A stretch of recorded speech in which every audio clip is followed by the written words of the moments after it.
Naghihinala ang Philippine Coast Guard na may mga Pilipinong nagtataksil sa bansa at kasabwat ng China sa pagpapakalat ng mga maling impormasyon tungkol sa West Philippine Sea. Nasa frontline ng balitang yan, si Mayan Los Baños. Napatunayan sa katatapos lang ng resupply mission ng Philippine Coast Guard sa BRP Sierra Madre na hindi totoo ang sinasabi ng China na pahingisda lang ang pakay ng mga Chinese maritime militia vessels na rumoronda sa mga pinag-aagawang teritoryo. Kasama kasi ito sa mga humarang sa mga barko ng PCG nitong weekend. Hindi na covert yung pagharang.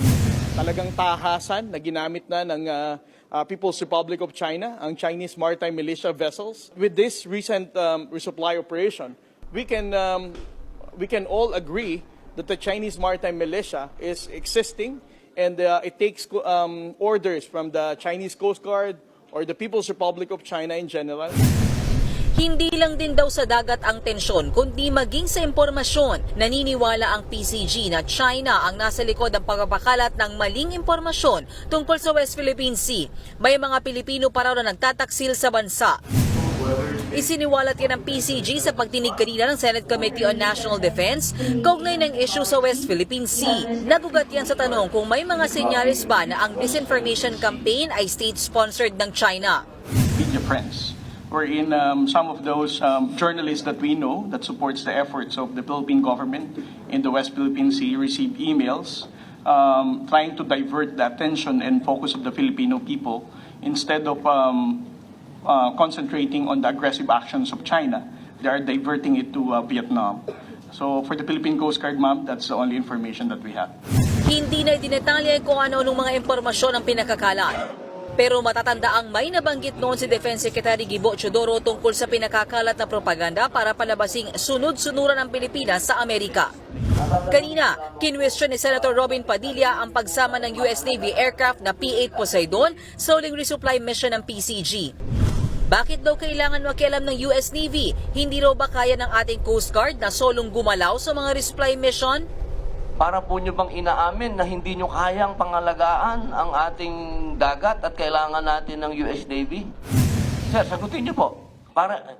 Simple lang naman po yung tanong ko, Chairman. Yeah, Mr. Inaamin po ba natin na hindi natin kaya? Kailangan natin ng US Navy doon, paikot-ikot. Is that the main cause? Bakit naging successful yung resupply mission natin? Dahil meron presence ng aircraft ng Amerika? Hindi po. Ang naging successful po yung RORE natin is dahil sa katapangan at galing ng ating mga Coast Guard at Philippine Navy personnel. Paliwanag pa ng Defense Department, hindi naman daw nakialam sa mismong resupply mission ang naturang US aircraft. Naroon lang daw ito para mag-monitor sa mga aktibidad sa karagatan at para magsilbing eye in the sky. Hindi rin daw ito warplane at may koordinasyon sa DND.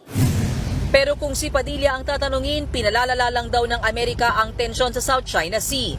Pero sabi ng maritime expert na si Professor J. Batong Bakal, kung merong naghahamon at nagpapalala ng tensyon, hindi tayo yun, kundi ang China.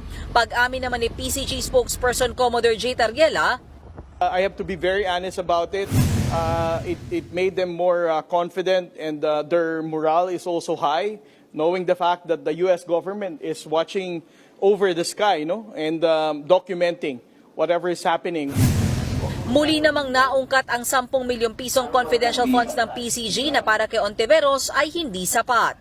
Kung may mga civilian agencies na hindi naman mandato ang pagtugon sa national security issues natin nakatatanggap ng confidential and intel funds, bakit naman ang Coast Guard hindi? Nagbabalita mula sa Frontline, Mayan Los Baños, News 5. Mga kapatid, Lucy Cruz Valdez po, maging maalam at may pakialam sa mga napapanahong balita sa bansa. Tumutok at mag-subscribe sa News 5 social media pages.